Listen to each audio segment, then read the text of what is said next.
இயேசுவின் நாமத்தினாலே இந்த மதிய வேளையிலே உங்களை அன்போடு கூட வாழ்த்துகிறேன்.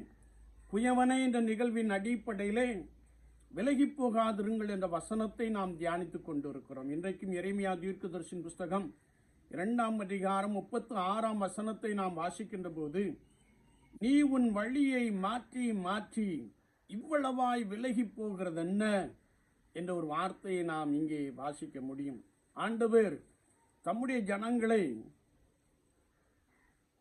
முற்றிலும் நற்கனி தரும் உயர்வுள்ள திராட்சை செடியாக நாட்டினேன் என்று சொல்லுகிறார். பரிசுத்த யோவான் 15:16 நாம் வாசிக்கின்ற போது, நீங்கள் என்னை தெரிந்து கொள்ளவில்லை, நான் உங்களை தெரிந்து கொண்டேன்.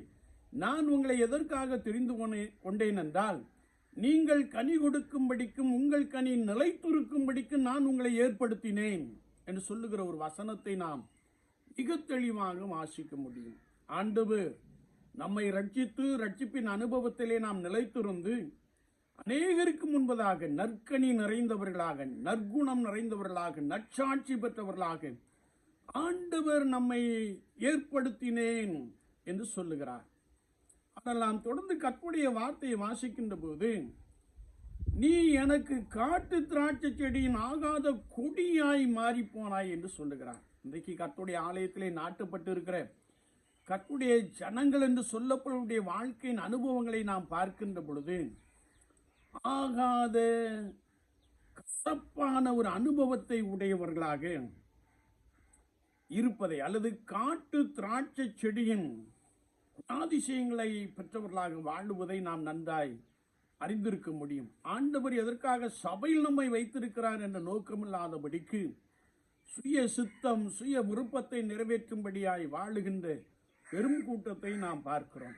எனவே கர்த்தருடைய ஆவியானவர் தீர்க்கதரிசியை கொண்டு சொல்லுகின்ற பொழுது, என் ஜனங்கள் 2 தீமைகளை செய்தார்கள். ஒன்று, ஜீவ தண்ணீர் ஊற்றாகி என்னை விட்டு விட்டார்கள்.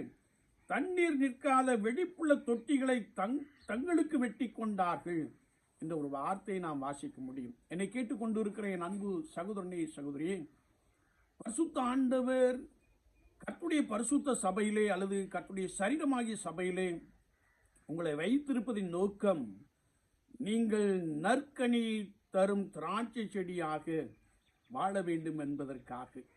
ஆனால் நாம் அதிகமாய் விலகி போகிற ஒரு ஜனமாக காணப்படுகிறோம். எப்படி என்றால், நம்முடைய வழியை அடிக்கடி மாற்றிக்கொள்ளுகிறோம்.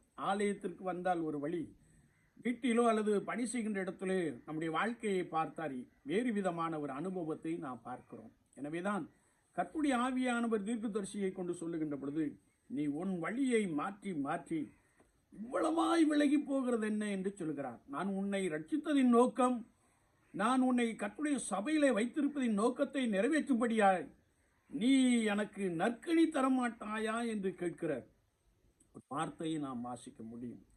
ஒருவேளை அழகான பாடல் வரி உண்டு, நற்கனி தேடி வரும் காலங்கள் அல்லவா, நான் ஒரு கனியற்ற பாழ்மரம் அல்லவோ என்ற ஒரு வார்த்தையை நாம் வாசிக்க முடியும். நம்முடைய வாழ்க்கையின் அனுபவம், ஆண்டவர் நம்மை திருச்சபையில் வைத்திருக்கிற அல்லது இயேசு கிறிஸ்துவின் சரீரமாகிய சபையில் வைத்திருக்கிற அந்த நற்கனி நற்குணங்கள் நிறைந்தவர்களாக, நற்சாட்சி பெற்றவர்களாக நாம் காணப்படுகிறோமா?